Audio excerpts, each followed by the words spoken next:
Welcome to Nolan Knows. It's time for the lightning round. They have an avatar who appears to be a 10-year-old girl out soliciting for sex, and the idea behind this is to capture pedophiles. Seems to be working. These idiots, and I don't understand it myself, seem to be sexually attracted to little girls. When they go after this little girl, they're done for. Good idea.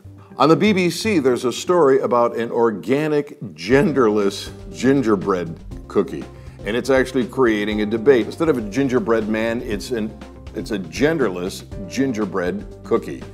If that isn't political correctness run amok, but you know what? That bakery is getting a lot of free attention. Stroke of genius. Next on the list, an American held by North Korea for leaving a Bible in a restaurant. I have no sympathy for people like this. Who wants to go tour communist North Korea? And why would you bring a Bible?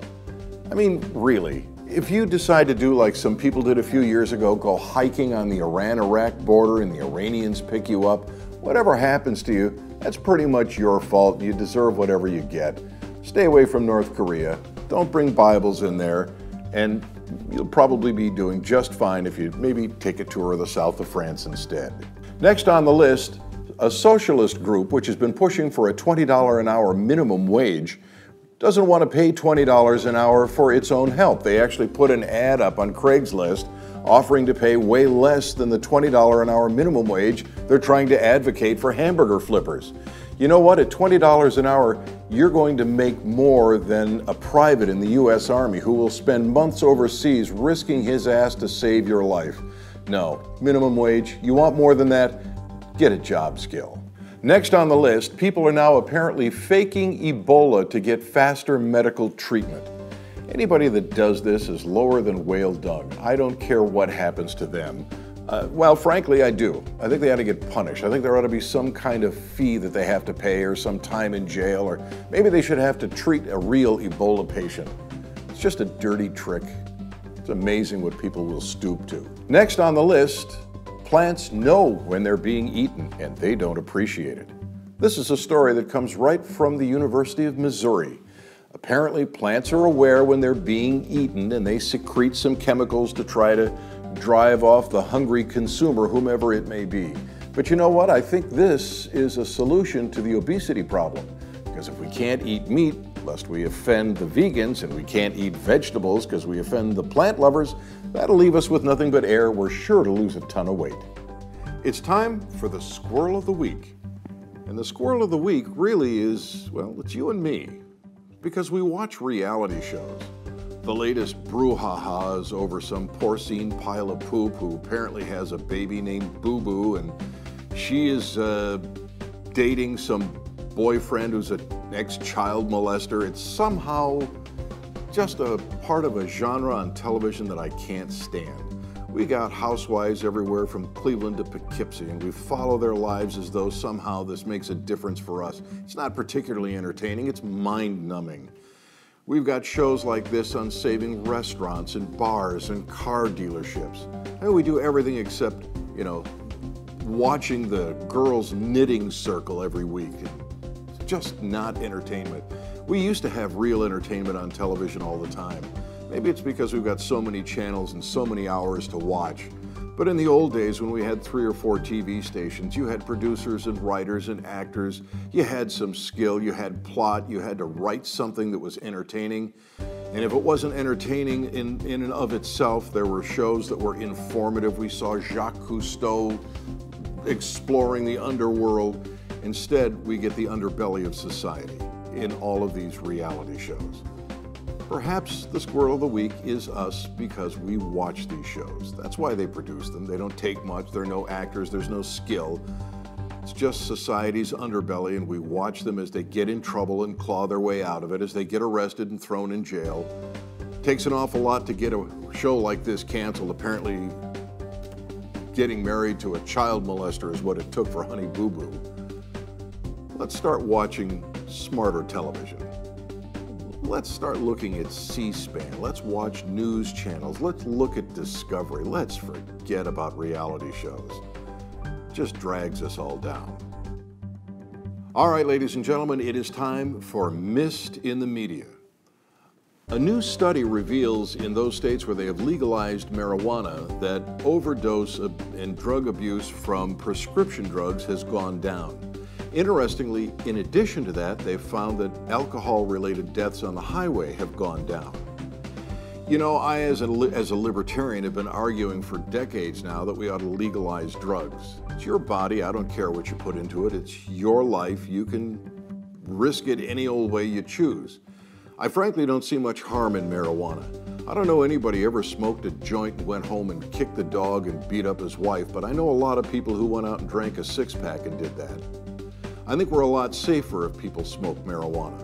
It's interesting, too, to find out who it is that's been fighting these marijuana laws across the country. Believe it or not, the alcohol industry has, because this is a safer, I think, alternative. And I'm telling you this as someone who is a third-generation tavern owner. My grandparents owned a bar, my parents owned a bar, my sister and I owned a bar. And I will tell you right now, I would much rather see somebody go out there and smoke a joint than drink and drive or down a fifth of whiskey. Which, by the way, reminds me of another problem with alcohol. I've known people to have drinking contests who consume so much alcohol in one sitting that their hearts stop. I don't know anybody who's ever overdosed on marijuana like that. We act like marijuana is some horrible, evil drug that's out to destroy our families and our children, but it isn't. It's just another way for people to self-medicate, not unlike smoking a cigarette or drinking a beer or any other pleasant pastime that helps you to mellow out. It's your body, you do with it as you choose. And if you really want some great information about this, there's a Law Enforcement Against Prohibition website. These are all former drug warriors who have fought the fight. They've been out in the streets and they realize that the war on drugs has done nothing but cost innocent people lives. As I told you, my family has been in the tavern business for years. You never saw any of us hanging around a schoolyard going, "Hey kid, want to buy a fifth of whiskey?" It's because we had an adult marketplace. But you see pot dealers selling pot on school grounds. If you want to protect your children, if you want to save lives, if you want to end the risk to children dying because somebody is having a turf war, then you have to legalize marijuana. It'll save a lot of lives, it'll keep a lot of people out of prison. It's the right thing to do. It's time now for Obamamania. We're going to deal today not so much with one topic, but a series of topics. It really has to do with how the president is handling crisis. It's a crisis management. We've got problems all over. First problem is Ebola. Is it a pandemic? Is it an epidemic? Are they coming here with Ebola? Are we going to be able to cure it? Are we going to be able to contain it? How do we handle it? We've got a problem with ISIS and ISIL in the Middle East. Are we doing the right thing there? Is the violence coming back here? Are they getting blowback in Canada? Are we going to suffer more of it here? Our borders aren't secured and we don't know who's coming across. We've got all kinds of problems. And where's the president? Well, he's either on the golf course really, or he's on the golf course mentally. I'll tell you the problem here. I think the president has already retired. His term, in his mind, is already over. I think he's like that guy that chases the girl, and when he finally gets her, he doesn't want her anymore. You know, he chased the girl, he got elected, and then he had to chase her again. He still had a goal, and he finally got reelected, and now he's totally disengaged. There's no place else for him to go, nothing else he can run for. So now he's just sort of there. And he pretends he's engaged. He tries to look engaged, but he's not really. He hasn't done anything really. What has he done to secure the borders really? What has he done about Ebola really? He appointed the Ebola czar, which always sounds to me like some kind of a shopping place. Well, I picked up a new set of pens and pencils from the Ebola czar today. The guy isn't even a doctor. It's just a character, a name, somebody that he can push off the problem to. And when it comes to the Middle East, he's not really engaged. Well, we'll fly some sorties, no men on the ground. Nothing is working out, and it's not working out because he is disengaged. He has already retired. His term, in his mind, is over.